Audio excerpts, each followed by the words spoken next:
muito mais do que isso. Meus amados irmãos, nós convidamos nesta noite para ser o canal de bênçãos para a igreja nas mãos do Senhor, um amigo cearense, pastor, mas que reside ali no norte, no estado do Pará, em Belém do Pará, já há alguns anos. Ele tem viajado o Brasil e o exterior, indo até a África, também pregando o Evangelho. Ele é cearense, nasceu em Pedra Branca. Presta atenção, pedra o quê? Branca. Ele é branco. Agora, o nome dele é Moreno. Pastor Moreno, venha até aqui, meu querido. Que Deus o abençoe.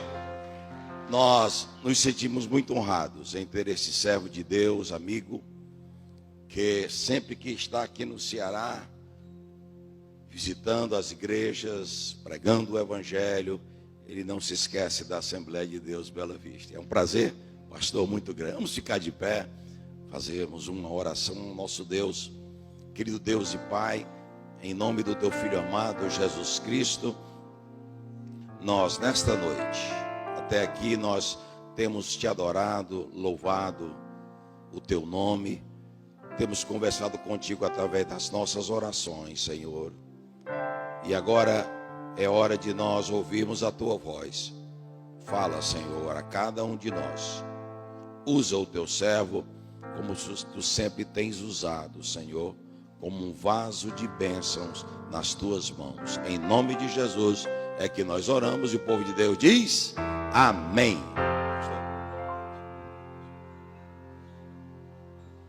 Aleluia. Meus irmãos, eu cumprimento a todos com a paz do Senhor. Que alegria poder estar com os irmãos mais uma vez, para nós adorarmos e engrandecermos ao nome do nosso Deus. Estamos em mais um culto e que ambiente maravilhoso que nós estamos. Sentimos a presença de Deus desde quando cheguei aqui, que sinto Deus falar comigo. Amém? Quantos já sentiram Deus aqui esta noite?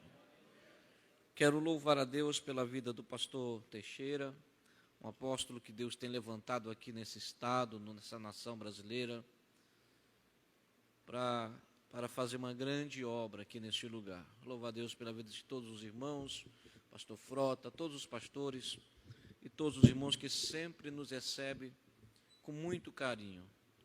Nós estamos, esses dias, os irmãos vêm estudando esse tema tão maravilhoso, aperfeiçoados. Isso é um processo que nós temos e um propósito. E buscando a Deus que me desse uma palavra neste assunto, o Senhor me deu aqui alguns versículos e algumas palavras que eu quero dividir com os irmãos. No livro de Romanos, antes de lermos, é que eu sempre esqueço, para não deixar ao final, eu trouxe aqui 3 livros que eu gostaria de recomendar aos irmãos. Esses 3 livros são os dos mais extraordinários que já li na vida. Eu já li muitos livros acerca da Bíblia, de outros assuntos, mas esses daqui parei, já li mais de uma vez e me encanta a cada vez que eu leio. A história dos mártires, o livro dos mártires. Em 2019 eu estive na Itália e eu passei alguns pontos que se tornaram pontos turísticos para os cristãos. Eu estive em Nice, onde Pedro foi crucificado. Eu estive em Roma, onde Paulo esteve preso. Eu estive em alguns lugares onde se tornou história por conta dos nossos irmãos, por causa dos nossos irmãos que sofreram, que enfrentaram as perseguições de Roma, mas não negaram a fé. O seu sangue foi derramado, mas ele serviu como semente para que nós estivéssemos aqui hoje. A história dos mártires só tem 3 livros ali. 3 livros. Outro livro que eu tenho aqui, esse aqui é o segundo livro mais vendido no mundo. Quem sabe qual é o primeiro? A Bíblia já vendeu mais de 8 bilhões de exemplares até hoje. E esse livro aqui já está em 5 bilhões, Caminhando com o Peregrino. Ele conta a nossa trajetória até chegar ao céu. O terceiro livro que eu tenho aqui, essa é a maior mensagem que já foi pregada, desde Jesus, desde o Sermão da Montanha. Pecadores nas mãos de um Deus irado.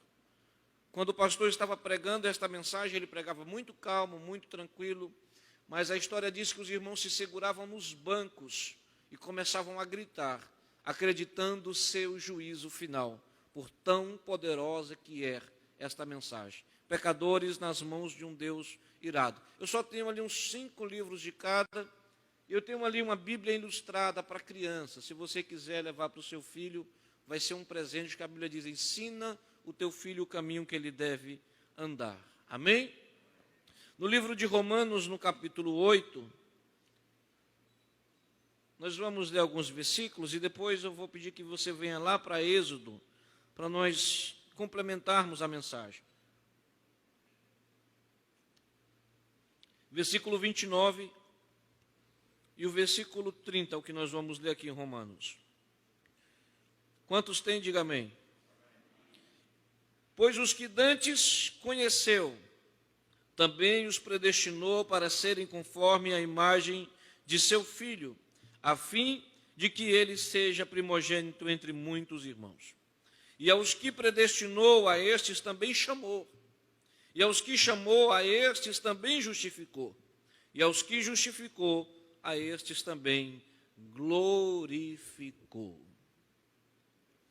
Se você puder, abra lá em Êxodo, lá no capítulo 39, só para nós entendermos aqui. Paulo, usado por Deus para escrever essa carta aos romanos, ele chega no capítulo 8, no versículo 29, ele vai começar a contar um processo, porque nós estamos em um período em que estudamos o aperfeiçoamento. E todos nós somos aperfeiçoados para um projeto. Porque quando nós chegamos diante de Deus, nós chegamos de forma rústica e Ele vai nos preparar. Agora, aqui quando Paulo está citando o texto do capítulo 29 e 30, do capítulo 8, versículo 29 e 30, ele vai chegando até a glorificação. Porque qual é o projeto da igreja? Qual é o nosso projeto? Por que estamos aqui? Porque todos nós esperamos receber a coroa da justiça, que o justo juiz nos dará um dia. Todos nós esperamos chegar o dia da glorificação em nossas vidas. E Paulo, quando começa a falar, ele vai citar pelo menos 4 passos até você chegar à glorificação. Diga comigo com muita força, diga 4 passos de aperfeiçoamento até a glorificação. E o primeiro passo que Paulo vai falar é o do conhecer, conhecimento. Primeira coisa que Deus, Ele nos fez, foi nos conhecer.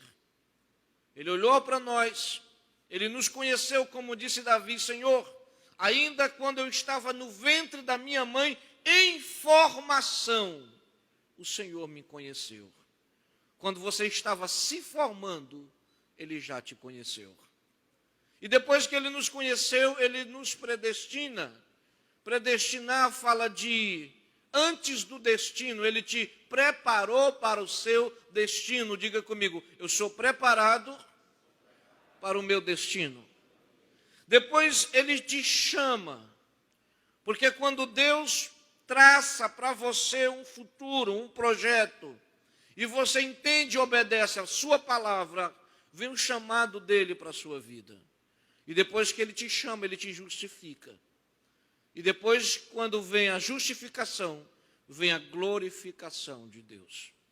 Então, para nós entendermos isso, eu fiquei tentando entender a mente de Paulo quando citou esse texto. E Paulo conhecia bem a lei, conhecia bem conhecia bem os mistérios judaicos, e nós entramos aqui na fase dos tabernáculos, porque não sei se você já aprendeu assim. A Bíblia cita desde Gênesis até Apocalipse 10 tabernáculos. Quantos tabernáculos? E um desses tabernáculos é porque nós somos acostumados mais com o tabernáculo de Moisés, mas são 10. O Éden é um tabernáculo, Moisés tem um tabernáculo, Davi criou um tabernáculo. Vão ser 10 tabernáculos até chegar no primeiro, que é o original, que é a Nova Jerusalém, que nós vamos habitar dela. E um desses tabernáculos que temos é o homem, porque o homem ele é apresentado diante de Deus como um tabernáculo. O tabernáculo é o santuário do Senhor, aonde a sua glória habita. Com certeza você já leu na Bíblia que todos nós somos templo e morada do Espírito Santo de Deus. Então nós somos o seu tabernáculo. Se você ler as epístolas de Pedro, você vai ver que várias vezes ele se define como tabernáculo. Nós somos o tabernáculo, e dentro do tabernáculo é onde a glória de Deus repousa, é onde a glória de Deus habita. O tabernáculo ele era dividido em 3 partes: átrio, santo e santíssimo. Repita isso comigo, diga: átrio, santo e santíssimo. No santíssimo lugar, no santo dos santos, havia a arca. E sobre a arca havia uma tampa que nós chamamos de propiciatório. E sobre o propiciatório havia 2 querubins. E no meio dos dois querubins havia uma espécie de trono. E uma vez a cada ano a glória de Deus descia sobre aquele trono. Nós somos corpo, alma e espírito. E dentro do seu coração há um espaço para que a glória de Deus possa habitar. Dentro do seu coração há uma espécie de trono. Ele diz assim: eu estou à porta e bato. Quem abrir, eu entrarei, cearei com ele e ele comigo. Há no seu coração um espaço para que a glória de Deus possa habitar? Quantos têm um espaço no coração para que a glória de Deus habite e pode fazer um barulho nesta noite? Então nós vamos entender aqui um pouquinho sobre a formação do tabernáculo de Moisés, que é a maior referência de tabernáculo que nós temos na terra. Capítulo 39 de Êxodo. Capítulo 39, e o versículo... Vamos ler do 32 para frente. Capítulo 39 de Êxodo. Aqui nós vamos ver os 4 passos. Diga comigo: 4 passos de aperfeiçoamento até a glorificação. Então, quando vemos, preste atenção comigo, o versículo 32 do capítulo 39. O versículo 32 diz assim: assim se acabaram toda a obra do tabernáculo e a tenda da congregação, e os filhos de Israel fizeram conforme tudo quanto o Senhor lhes ordenara. E o primeiro segredo está a fazer as coisas como Deus ordena. Versículo 33, presta atenção. E trouxeram a Moisés o tabernáculo, a tenda e seus utensílios, e seus colchetes, e suas tábuas, e suas varas, e suas colunas, e suas bases, a cobertura de pele de carneiro tingida de vermelho, a cobertura de pele de texugo e o véu protetor. Aí ele vai citando em cada versículo, para nós ganharmos tempo, as peças do tabernáculo mais conhecidas e toda a sua função. Versículo 35, a arca; 36, a mesa; 37, o candeeiro; 38, o altar de ouro; 39, o altar de bronze e a bacia. A cada versículo ele vai citando as peças do tabernáculo. Versículo 40, as cortinas. E ele vai citando a cada um deles, ele vai trazendo as peças do tabernáculo. E sabe o que é interessante? É que nós lemos aqui, que aqui é a apresentação do tabernáculo. Diga comigo: a apresentação. A apresentação é que é o conheceu, é quando Deus nos conheceu. E se você observar, você vai entender que o tabernáculo ele é apresentado em pedaços. Ele é apresentado todo separado, cada peça está de um lado. A arca está para lá, o altar de incenso para cá, a bacia ali, as cortinas ali, as colunas lá, os colchetes. Todas as peças do tabernáculo estão em pedaços. Porque foi assim que Deus nos conheceu, em pedaços. Quando Deus nos conheceu, nós vivíamos uma vida vazia. Quando Deus nos conheceu, nós vivíamos sem propósito. Quando Deus nos conheceu, nós vivíamos sem esperança. Muita gente, quando Deus conheceu, o casamento estava destruído. A vida estava destruída, os seus relacionamentos estavam destruídos. Muita gente, quando Deus conheceu, a sua vida estava em fracasso, ele estava em queda. Deus, ele não se surpreende com nada que aconteça, porque Deus, ele já conheceu você no seu pior. E deixa eu lhe dizer uma coisa: você não é hoje pior do que o que você era ontem, porque a cada dia você é melhor do que o anterior. Porque a obra de Deus nas nossas vidas, ela é progressiva. Deus sempre te tornará amanhã melhor do que aquilo que você foi hoje. Porque o processo de Deus nas nossas vidas é um processo de crescimento. Deus sempre vai fazer uma coisa nova, Deus sempre vai abrir uma porta nova. Então não desista por causa dos fracassos de hoje, não desista por conta das lutas de hoje, não desista por causa das decepções de hoje, porque ontem você foi mais fraco do que hoje e amanhã você será mais forte, porque a obra de Deus na sua vida é construtiva e progressiva. Quando nós estávamos apresentados diante de Deus, nós estávamos em pedaços, com a vida fracassada, falidos, casamento destruído, família destruída, sem esperança, sem expectativa, mas Deus te conheceu assim. Ele te viu assim. Ele te viu sem expectativa, ele te viu sem projeto. Ele te viu sem esperança, ele te viu sem forças, ele te viu abandonado, ele te viu traído, ele te viu largado, ele te viu no chão. Foi assim que Deus nos conheceu. Diante de Deus nós estamos despidos. Deus conhece o mais profundo do nosso coração. O mais profundo que há na nossa alma. Se tem alguém que você pode ser sincero, sem medo, é diante de Deus, porque Deus, ele conhece até as juntas e medula, ao mais profundo da sua alma. É assim que ele nos viu. Diga assim, diga comigo: eu cheguei em pedaços diante de Deus. Primeira parte, ele te conheceu. Passe comigo a página e vá para o capítulo 40, para nós ganharmos tempo. Capítulo 40. No capítulo 40, versículo 1, porque a primeira parte foi a parte do conheceu. Diga comigo, conheceu. Aí vem agora a segunda parte. E diz assim: depois disse o Senhor a Moisés: no primeiro mês, no primeiro dia do mês, levantarás o tabernáculo e a tenda da congregação. Ele te conhece em pedaços. Ele te conhece no chão, mas ele não te deixa no chão. Porque o projeto de Deus é te levantar. O projeto de Deus para a sua vida é colocar você de pé. Deus não quer ver você no chão, Deus não quer ver o homem na sarjeta, Deus não quer ver o homem destruído, Deus não quer ver o homem fracassado. O projeto de Deus é colocar você de pé. Então ele viu você em pedaços, ele viu você com a vida destruída. Ele olhou para o Espírito Santo e disse: vai lá, Espírito Santo, levanta ele, restaura a casa dele, restaura o casamento, restaura os sonhos, restaura os projetos, restaura a vida, porque o cair é do homem, mas o levantar é de Deus. É isso que ele fez.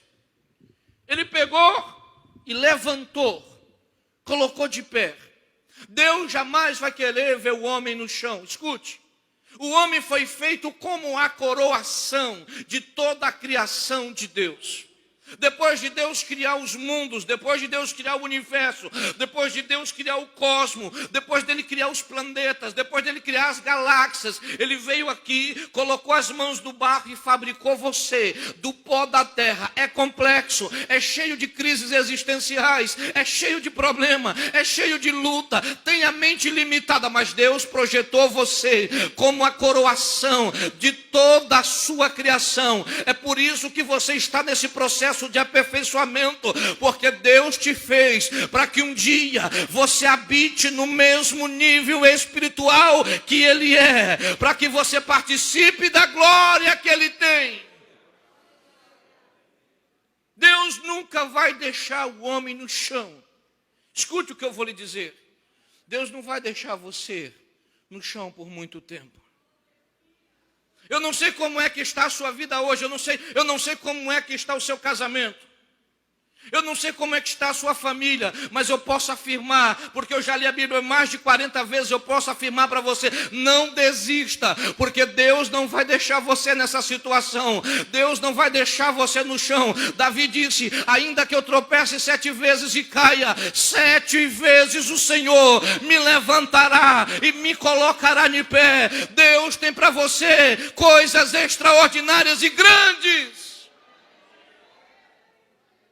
Segunda parte, ele vai colocar o homem de pé.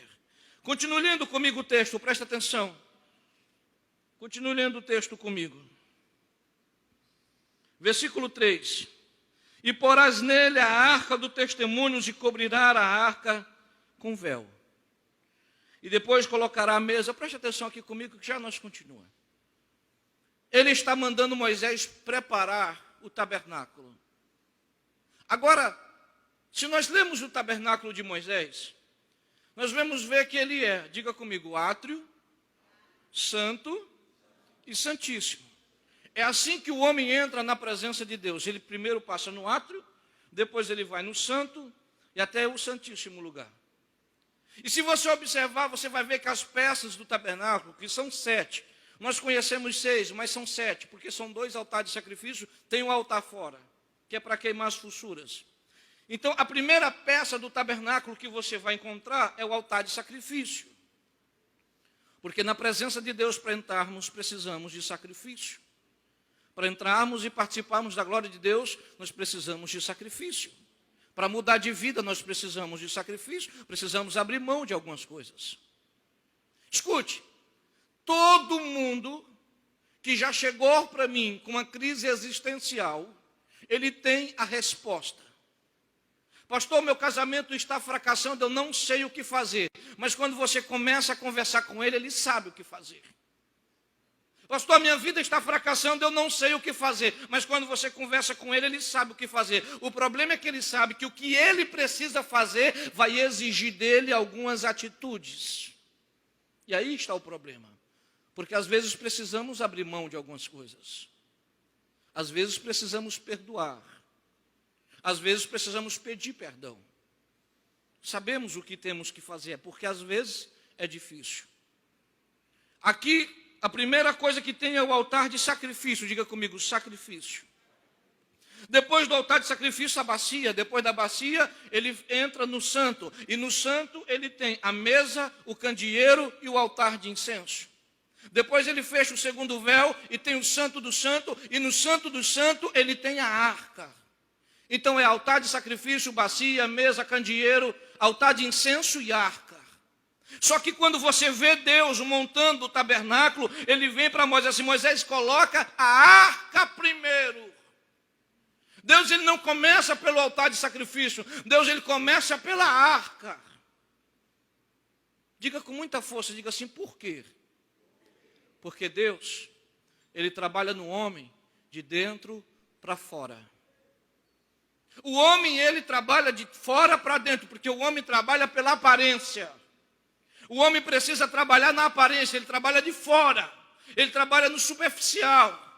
Ele trabalha no artificial fora. Deus, ele vai trabalhar diferente, porque Deus, ele trabalha no homem de dentro para fora. Deus não está preocupado com a aparência. Deus está preocupado que aquilo que está dentro de você reflita fora. A glória que está em você reflita fora. O amor que está em você reflita fora. Deus está preocupado que os frutos do Espírito que habita em você, que há em você, que gera em você, reflita no seu exterior. Então ele começa de dentro para fora. Deus ele nunca esteve tão preocupado com o seu exterior quanto ele está com o seu interior. Porque os maiores problemas do homem não estão no seu exterior, os maiores problemas estão fora, estão dentro. Os maiores problemas do homem não estão no seu exterior, está no seu interior. O problema não é as pessoas olhar para você e dizer que não acreditam em você. O problema não é as pessoas olhar para você e dizer que você não é capaz. O problema não é as pessoas olhar para você e dizer que você não vai chegar a lugar algum. O problema é você olhar para você e dizer que você não é capaz. É você olhar para você e dizer que você não vai chegar a lugar algum. É você olhar para você e dizer que você não pode. Porque ninguém te julga melhor do que você mesmo. Ninguém te condena melhor do que você mesmo. Nenhuma culpa é tão terrível quanto a autoculpa. É por isso que Deus precisa trabalhar por dentro.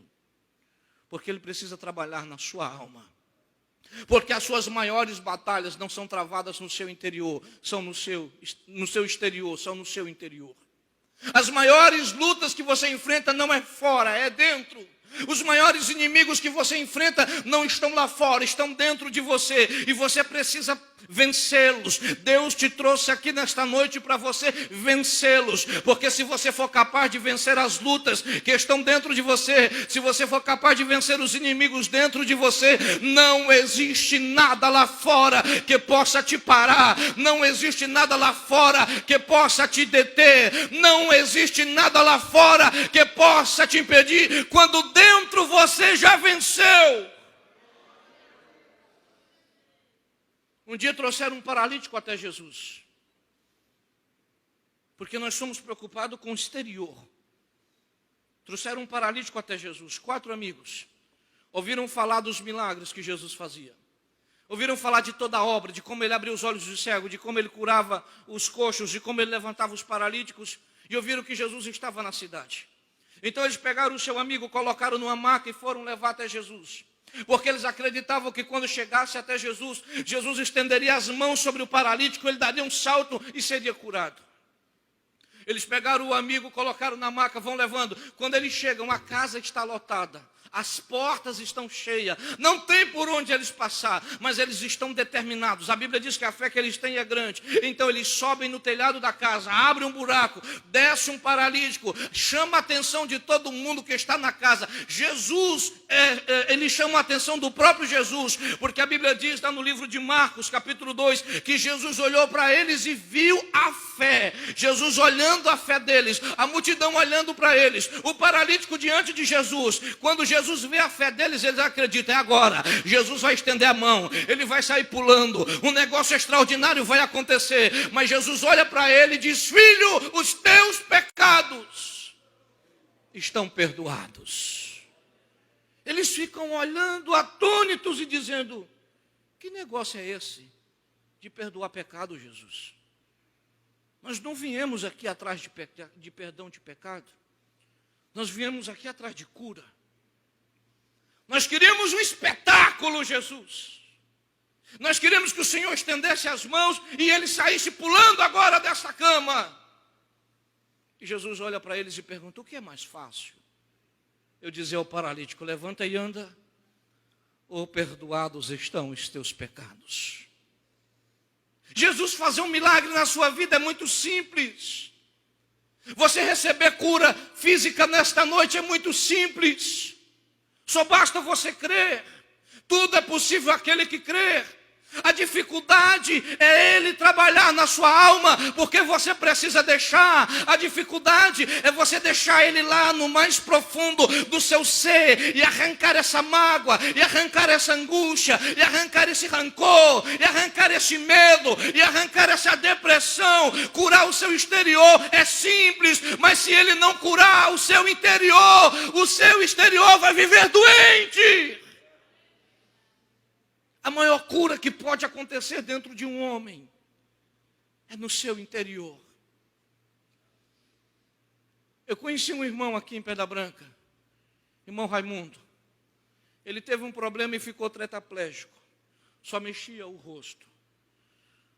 Qualquer hora que você chegasse na casa dele, ele estava cantando: então minha alma canta a ti, Senhor, grandioso és tu, grandioso és tu.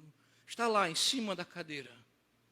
E você perguntava: irmão Raimundo, por que o senhor não pede para Jesus curar? Ele fala: não precisa, pastor. Porque quando eu podia andar, Quando o meu corpo físico era perfeito, a minha alma era destruída. Ele diz agora, o meu corpo físico está em cima desta cadeira, mas a minha alma está livre para servir ao meu Deus. Pode aplaudir bem forte ao nome de Jesus. Aleluia.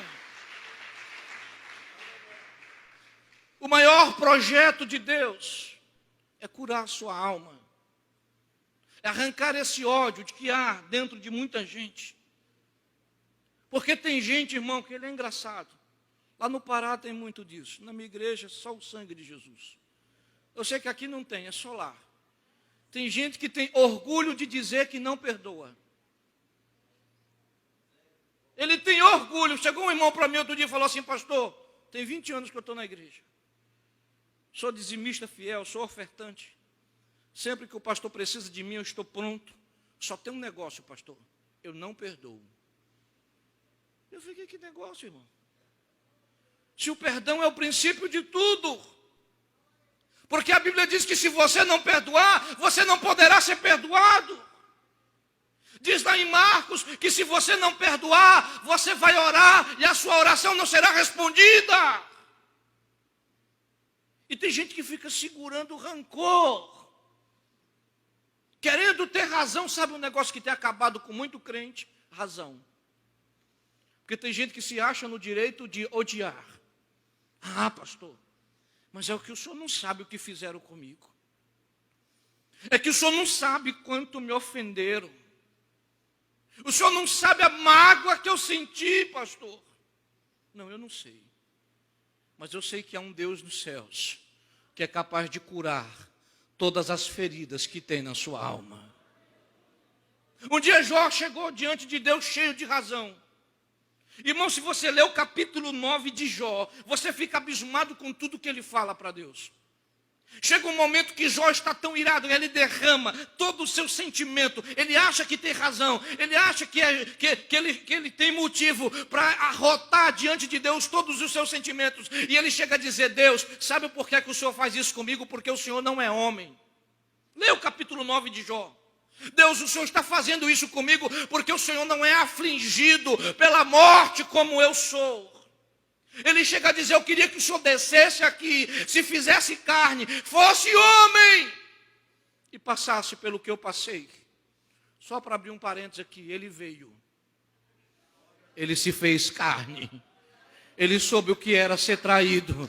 Ele soube o que era, aleluia, passar por perseguições. Ele soube o que era ser injustiçado. Tentaram apedrejá-lo depois dele curar. Tentaram apedrejá-lo depois dele alimentar a multidão. Levaram ele para a cruz. Depois dele ressuscitar mortos, desprezaram ele. Mexiam a cabeça e diziam que não o conheciam. Ele sabe o que é passar por tudo o que você passa. Só tem um detalhe. Quando ele estava lá no Getsemane, orando sozinho, porque os seus discípulos o tinham deixado sozinho, e quando ele teve a oportunidade de desistir, ele disse, Pai, se for possível, passa de mim esse cálice, mas todavia seja feita a sua vontade e não a minha. João disse, tendo ele amava os seus que estava no mundo, amou-os até o fim. Ele não desistiu de você, então não desista de si mesmo. Aleluia, Jó está lá cheio de razão, dizendo, como é que eu posso levar o Senhor diante de um tribunal? Quem seria o juiz? E Deus olha para ele e diz assim, ô Jó, você está aí cheio de razão. Me diga uma coisa, aonde é que você estava quando eu criei o universo? Os planetas e as galáxias, Jó. Jó, você sabe quantas estrelas tem? Ele disse, não, Senhor, eu não sei. Deus disse, pois eu sei, e chamo cada uma delas pelo nome. Deixa eu dizer uma coisa, aprenda isso e vê se serve, aleluia, como algo para mudar a sua vida. Diante de Deus você não tem razão. O que você precisa fazer nesta noite é liberar o ódio, é liberar o rancor, é liberar a mágoa e viver o que Deus tem para você. Porque tem gente que fala assim, pastor, o problema é que eu não esqueço. É claro, você não tem Alzheimer. Perdoar não é perder a memória. Perdoar é você lembrar e não sentir a dor. Porque o perdão, ele faz mais efeito na vida de quem libera do que na vida de quem recebe ele. Tem gente que ele guarda, pastor Teixeira, dizendo assim, eu quero ver o que vai ser com ele, eu não vou perdoar não. Quero ver o que é que ele vai fazer. Quero ver como é que vai ser a vida dele, vai ser boa. Ruim vai ser a sua, cheia de mágoa, cheia de rancor. Ele vai viver. E se converter, Deus vai perdoar e ele vai para o céu. E você corre o risco de não entrar no céu de tanto rancor. Pastor, mas é difícil, eu sei que é. Imagina Jesus na cruz, olhando as pessoas que ele alimentou, olhando as pessoas que ele os curou, orando as pessoas que ele ressuscitou, dizendo crucifique-no, crucifique-no. E ele olhar e dizer, Pai, perdoa, porque eles não sabem o que faz. Ei, chegou o momento de você liberar o seu perdão. Porque o ódio, o rancor, ele algema a sua alma. Ele prende os seus pés. Você não consegue crescer no relacionamento, não consegue ter família, você não consegue prosperar, porque você não consegue confiar em ninguém, porque já foi traído. Ele prende você. Tem gente que não consegue nem chamar Deus de pai, saber o que é a paternidade, porque vive com ódio dos seus pais, com ódio de infância, e vive travado. Mas deixa eu te dizer, o Espírito Santo te trouxe aqui nessa noite para te dizer, libera perdão, porque quando você liberar perdão, as correntes, as algemas, elas vão cair, a sua alma será livre, é curada para viver tudo que Deus tem projetado para você. Aleluia, para ganharmos tempos, continuando aqui, veja comigo o versículo 4 ainda. Versículo 4 diz assim, depois colocará nele a mesa, olha isso aqui, irmão, e porás em ordem tudo que se deve pôr em ordem. Tudo que se deve pôr em ordem nela. Então colocás nela o candeeiro e acenderás. Ele tinha que arrumar o altar e colocar em ordem. Aqui está o predestino. É colocar em ordem. Tudo que se deve pôr em ordem. A pior coisa que existe na vida de alguém é quando está fora de ordem, fora do seu lugar. Triste é quando nós não sabemos qual é o nosso lugar. Não sabemos quem somos. Você precisa saber quem você é. Porque quando você não sabe quem você é, você passa a ser aquilo que as pessoas dizem que você é. Quando você não sabe qual é o seu lugar, você passa a habitar o lugar que as pessoas dizem que você tem que habitar. Eu amo a história de José. A Bíblia diz que José era príncipe na casa do seu pai. Diga comigo, José era príncipe na casa do pai. Os irmãos de José, com inveja dele, vende ele, tramam uma armadilha e vende ele como escravo para o Egito. José chega no Egito, ele vai para a casa de Potifar como escravo. Diga comigo, ele vai na condição de escravo, mas ele não é escravo. Ele só vai na condição de escravo, porque tem gente que ele vive a condição de escravo, mas é livre. Tem gente que é livre, vive na condição de livre, mas é escravo dentro de si. Há um amigo meu, por nome Fernando, em São Paulo, e ele tinha tem um amigo de infância. Cresceram, cada um foi para o lado. Fernando foi trabalhar numa grande empresa, Deus o abençoou, fez grandes negócios, vive muito bem de vida. E um dia andando ele nas ruas, encontrou o seu amigo. E ele encontrou o seu amigo mendigo nas ruas de São Paulo. Ele ficou comovido com aquilo, ele pegou o seu amigo e levou para o seu apartamento. Ele chegou no seu apartamento, ele deu um banho, ele limpou o seu amigo, ele deu roupas limpas, ele deu alimento. Ele deu uma cama para o seu amigo dormir. No dia seguinte, ele estava indo para trabalhar. Ele chegou para o seu amigo no seu apartamento. O apartamento tinha tudo o que você imaginar. O melhor fogão, o melhor micro-ondas, tudo. Melhor geladeira, tudo no seu apartamento. E quando ele estava saindo para trabalhar, ele chegou para o seu amigo e disse, a comida está na geladeira. Eu vou trabalhar, fique à vontade, o apartamento é seu, a casa é sua. Ele foi para o seu trabalho. Quando ele estava no seu trabalho, a polícia o ligou e disse: Fernando, você precisa ir correndo para a sua casa. Quando ele chegou na sua casa, o seu apartamento estava em chamas. Mas os bombeiros chegaram antes e conseguiram tirar o amigo que não morreu nas chamas. E ele chegou para o amigo e perguntou: o que foi que aconteceu? Ele disse: chegou a hora do almoço. E eu fui pegar a marmita para esquentar. E a única coisa que eu achei foi o tapete. Eu coloquei fogo no tapete para esquentar a marmita. Porque era assim que eu fazia na rua. Ele tinha toda a tecnologia, ele tinha todas as coisas. Mas o coração dele era de mendigo. Deixa eu dizer uma coisa para você.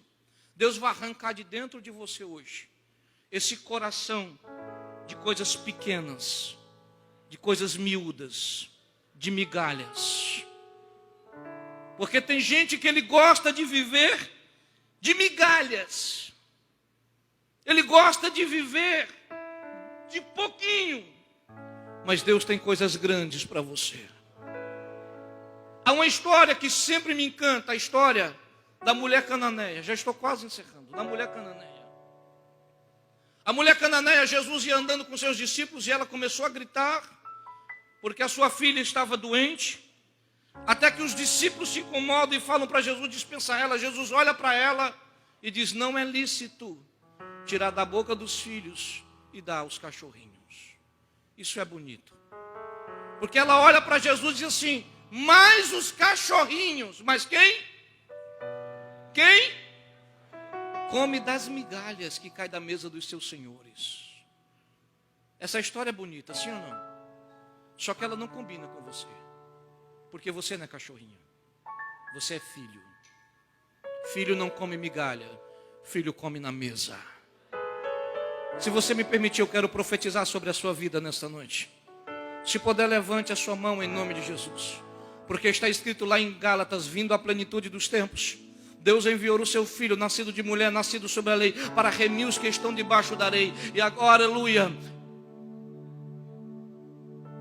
E porque sois filhos, Deus enviou aos vossos corações o Espírito de seu Filho, que clama: Abba, Pai. Agora que vocês não são mais escravos, mas são filhos de Deus e herdeiro de Cristo. Eu quero profetizar, levante a sua mão em nome de Jesus. A partir de hoje, Deus vai fazer um novo negócio da sua vida. Deus vai fazer uma nova história, construir uma nova história. E você não vai mais viver de migalhas. Você não vai mais viver de migalhas. Você vai comer da mesa. Voltando aqui para a história de José, para mim encerrar. Ele chega na casa de Potifar. Ele se destaca e assume a liderança. Ele chama a atenção da mulher de Potifar, que trama contra ele. E ele vai para a prisão. Ele chega na prisão. Ele vê o negócio tudo bagunçado, mas ele se destaca.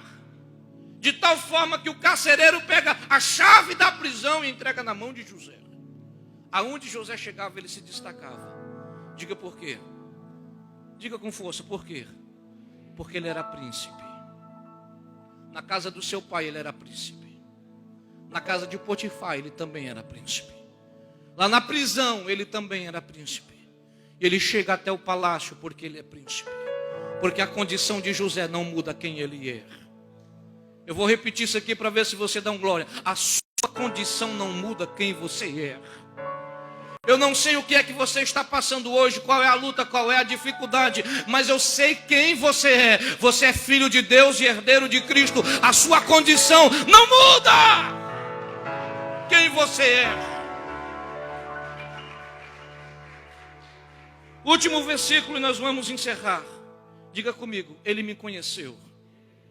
Diga: ele me organizou. Diga: ele me levantou. Diga: ele me chamou. Diga: ele me justificou. E agora vem o último passo, presta atenção. O último versículo aqui do capítulo, os últimos versículos do capítulo 40 que nós vamos ler para nós encerrarmos aqui. O último do versículo 40 vai dizer assim: então a nuvem cobriu a tenda da congregação e a glória do Senhor encheu o tabernáculo. Moisés não podia entrar na tenda da congregação porque a nuvem repousava sobre ele e a glória do Senhor encheu o tabernáculo. Eu vou encerrar. Coloca para mim aqui Coríntios, 1 Coríntios, nós vamos encerrar aqui. Escute. Aperfeiçoados nós somos para participar da glória de Deus. Tudo que acontece nas nossas vidas é com um propósito, é por um motivo, é para esse dia, o dia do Senhor. Porque ele disse em Filipenses que o Senhor nos aperfeiçoa até o dia do Senhor. 1 Coríntios capítulo 15, por favor, coloca aqui para mim, para nós encerrarmos. Tudo o que aconteceu na sua vida até aqui foi para te trazer até a glorificação. Porque o que Deus tem para você daqui para frente é honra. O que Deus tem para você é glória. O que Deus tem para você é vitória. Não sei como é que você está, mas Ele está te preparando para você chegar à glorificação. Coloca aqui, se puder, para mim. 1 Coríntios capítulo 15. Aleluia. E Deus vai te trazer até a perfeição do que Ele tem preparado para você. Fique de pé comigo que nós vamos encerrar aqui. Escute, não desista por conta das coisas, por causa das coisas que deram errado, porque nada é maior do que o projeto de Deus na sua vida. Nada é maior do que os planos de Deus para você. Nada é maior do que Deus preparou para te entregar nas suas mãos. Nem suas quedas, nem seus deslizes, nem mesmo o pecado é maior do que o projeto de Deus para a sua vida. Porque o Senhor te chamou, o Senhor te separou para ser herdeiro de Cristo Jesus. 1 Coríntios, capítulo 15, versículo 50. Versículo 50. Agora digo isto, irmãos. Versículo 50. Isto afirmo, irmãos, que a carne e o sangue não podem herdar o reino de Deus, e nem a corrupção herdar a incorrupção. Eis que eu vos digo um mistério: nem todos dormiremos, mas todos seremos transformados todos. No momento, no abrir e fechar de olhos, ao soar da última trombeta, a trombeta soará e os mortos ressuscitarão incorromptíveis e nós seremos transformados.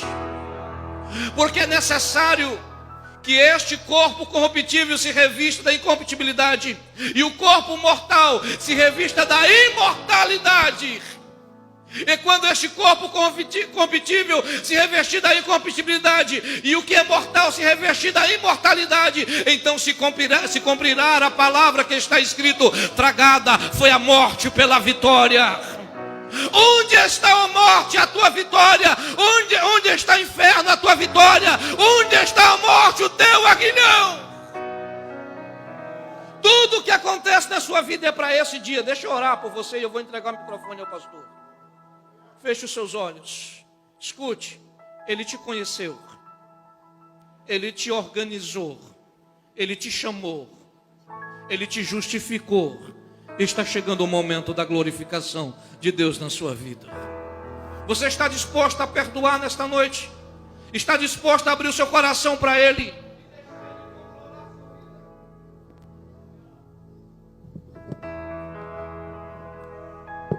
Você está disposto a deixar Ele controlar a sua vida? Então dê um glória ao nome dEle. Deixa eu orar por você, Pai, em nome de Jesus. Está aqui a sua igreja diante de mim.